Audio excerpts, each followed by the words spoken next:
यमे प्रथम वर्ष के हिंदी साहित्य के इतिहास यानी कि द्वितीय प्रश्न पत्र की प्रिय छात्राओं, अभी तक हम चर्चा कर रहे थे कि किस प्रकार से हिंदी साहित्य इतिहास लेखन की परंपरा इतिहास दृष्टि से उत्तरोत्तर विकास के पथ पर बढ़ रही है। और इस प्रसंग में आचार्य हजारी प्रसाद द्विवेदी की चर्चा करते हुए मैंने यह बताया था कि हिंदी साहित्य की भूमिका में उन्होंने किस तरह से इतिहास दृष्टि को देखा और देखकर यह समझाने की कोशिश की कि जब भी हम साहित्य की बात करें या जब भी हम इतिहास की भी बात करें या साहित्य के इतिहास की बात करें तो हमें लोक को दरकिनार नहीं कर सकते। एक चीज़ यहाँ पे थोड़ा सा उल्लेख करना मैं ज़रूरी समझता हूँ कि जब विद्यार्थी एमए में आ जाता है तो उसकी सोच की दिशा और ऊंचाई बढ़नी चाहिए, उच्च शिक्षा के अनुरूप होना चाहिए। जब वह सोच की दिशा और ऊंचाई बढ़ेगी और वह ऊंचाई सोच के अनुरूप जाएगी यानी उच्चतम शिखर को प्राप्त करेगी तो वो अपने ही अनुशासन में नहीं बंधेगी, वह अनुशासन के उच्चतम आयाम को प्राप्त करने के लिए अंतः अनुशासनिक स्वरूप अख्तियार करेगी। इसलिए जब हम साहित्य के इतिहास की बात करेंगे तो इतिहास दर्शन की बात किए बिना कोई बात नहीं होगी, और जब हम इतिहास दर्शन की बात करेंगे तभी हमें साहित्य को ऐतिहासिक दृष्टि से देखने का नजरिया विकसित होगा। तुम में से जितनों ने भी ये सोचा होगा कि हम इतिहास लें तो आगे उनको इतिहास दर्शन पढ़ना पड़ता, और इतिहास दर्शन पर कई पुस्तकें उपलब्ध हैं। हिंदी में इतिहास दर्शन चूंकि साहित्य इतिहास दर्शन बन जाता है, इसलिए यूं तो बहुत सारी किताबें हैं लेकिन दो पुस्तकें साहित्य के इतिहास दर्शन की दृष्टि से या साहित्य के इतिहास की दृष्टि से ज़्यादा उल्लेखनीय हैं। एक है प्रोफेसर मैनेजर पांडे की पुस्तक साहित्य इतिहास दृष्टि, और दूसरी है विद्यानिवास मिश्र की पुस्तक साहित्य और इतिहास दृष्टि। दोनों ही किताबें अच्छी हैं और दोनों चूंकि दो धाराओं को ध्यान में रख करके लिखी गई हैं इसलिए बहुत ही महत्वपूर्ण है।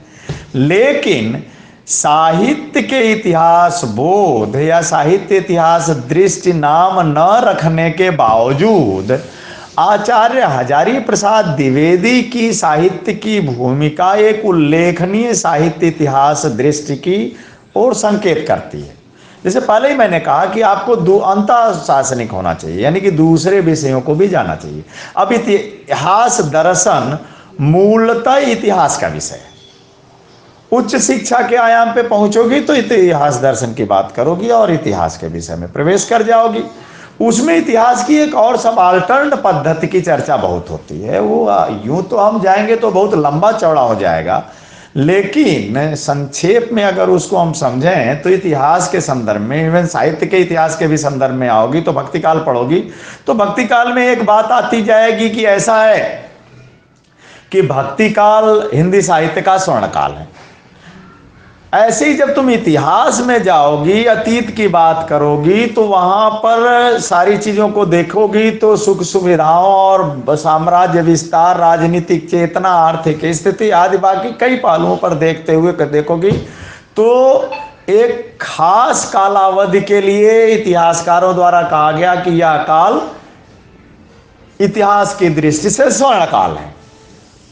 लेकिन साहित्य बोध के तहत एक पद्धति ऐसी आई जिसने ये कहा कि यह तरीका ही गलत है, यानी स्वर्ण काल कहने की परंपरा पर ही उसने प्रश्न चिन्ह लगा दिया और उसने ये कहा कि अगर राजा की दृष्टि से देखोगी तो सारा काल अपने आप स्वर्ण काल हो जाएगा।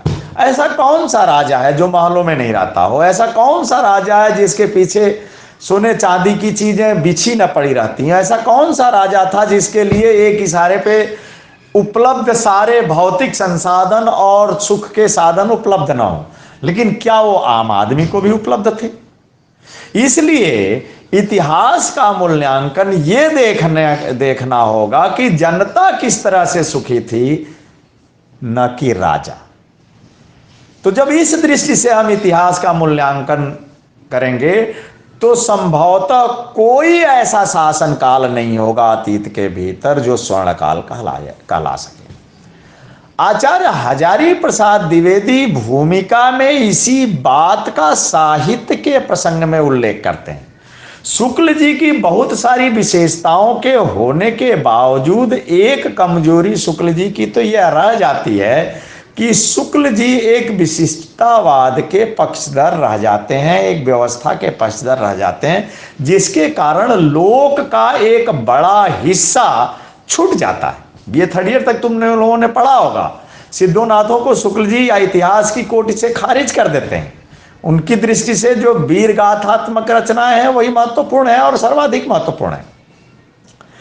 वो किस वजह से हुआ? क्योंकि जो प्रतिमान है बहुत हद तक एक खास किस्म की शास्त्रीयता के पक्षधर है, यानी लोक हित का ध्यान रखते हुए लोक हित में भी एक खास किस्म की क्रमबद्धता होनी चाहिए, जिससे व्यवस्था बने, अनुशासन बने, आदि आदि चीजों का निर्माण हो।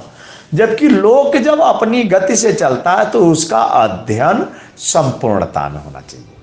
इसलिए आचार्य हजारी प्रसाद द्विवेदी इस परंपरा को उलटते हैं और कहते हैं कि ये परंपरा बहुत अच्छी परंपरा नहीं कही जा सकती। अब बातें उठती कि क्यों नहीं कही जा सकती? वो इसलिए नहीं कही जा सकती कि इसमें लोक का जीवन नहीं आता है। और जब किसी देश काल और परिस्थिति को हम समझते हैं तो उसमें हमको संपूर्ण लोक को ध्यान में रखना अति आवश्यक हो जाता है। इस दृष्टि से आचार्य हजारी प्रसाद द्विवेदी ने कहा कि मैं शास्त्र की दृष्टि से लोक का मूल्यांकन करने का पक्षधर नहीं हूं। ऐसा क्यों कहा?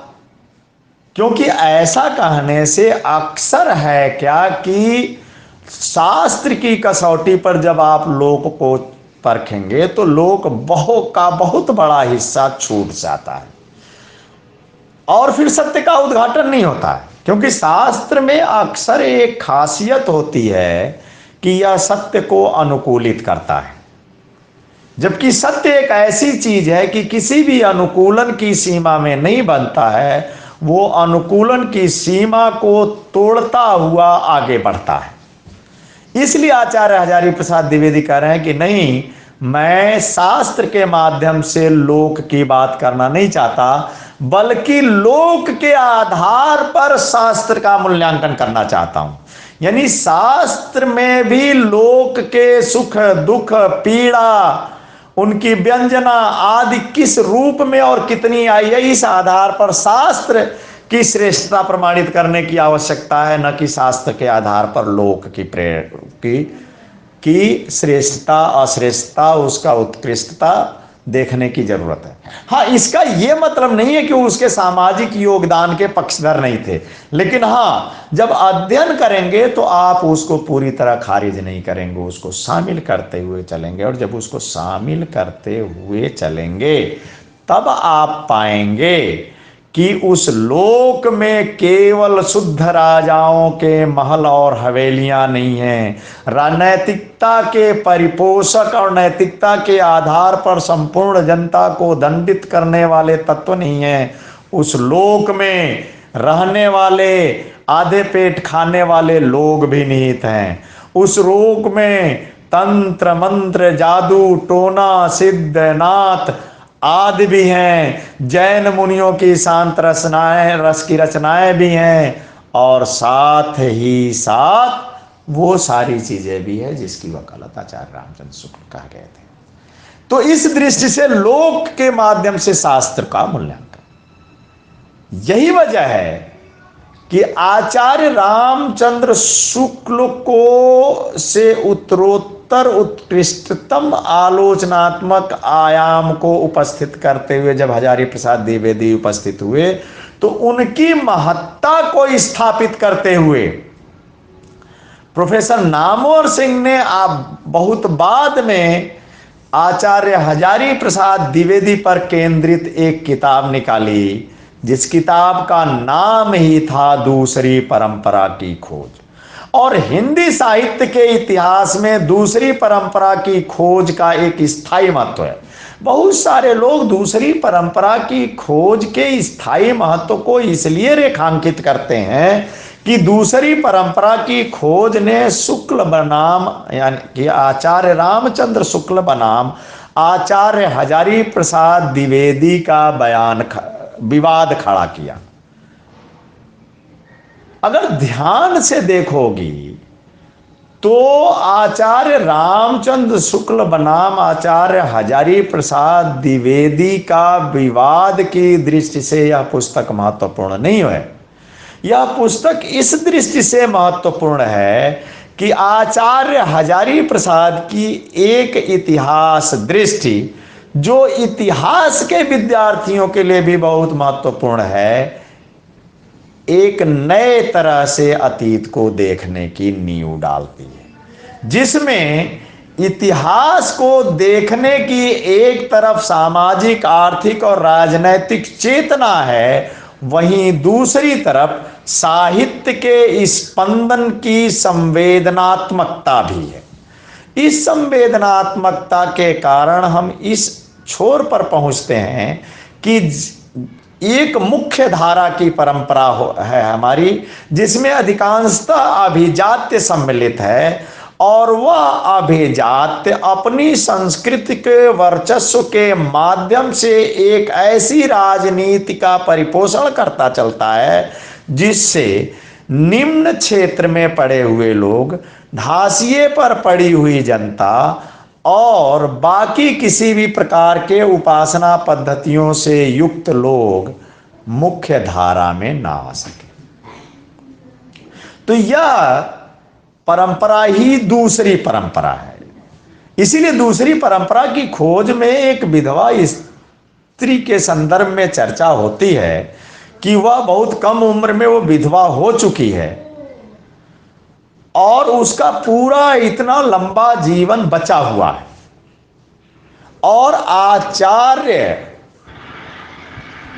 हजारी प्रसाद द्विवेदी उसके वाहक बनते हैं। उससे पहले गुरुदेव रविंद्रनाथ टैगोर वहां आ जाते हैं, और रविंद्रनाथ टैगोर के सामने यह समस्या आती है कि उस स्त्री का विवाह अतीत में अगर देखा जाए तो क्या वह शास्त्र सम्मत होगा?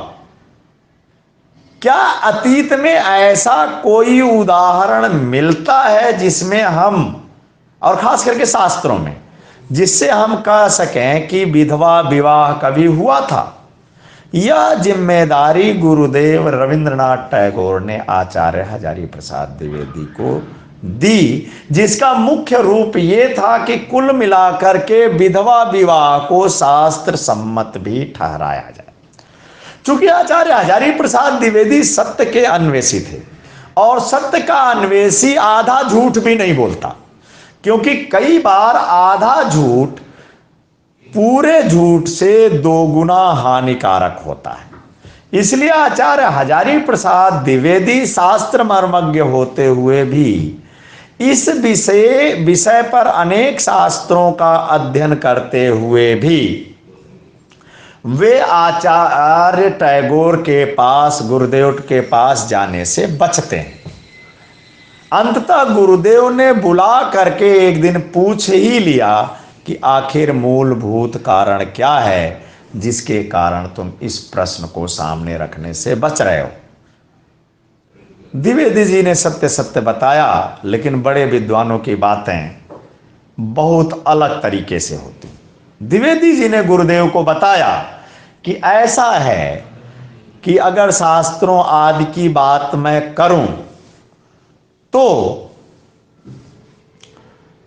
आप देखेंगे कि शुक्ल पक्ष में तो नहीं मिलता है, हाँ कृष्ण पक्ष में जरूर विधवा पुनर्विवाह की संभावना मिलती है, वहां उदाहरण मिलते हैं। अब जब एक शास्त्रीय स्वरूप में सूत्रात्मक वाक्य आचार्य हजारी प्रसाद द्विवेदी ने कह दिया, तो उसकी व्याख्या भी आवश्यक थी। इसकी व्याख्या हम करेंगे कल।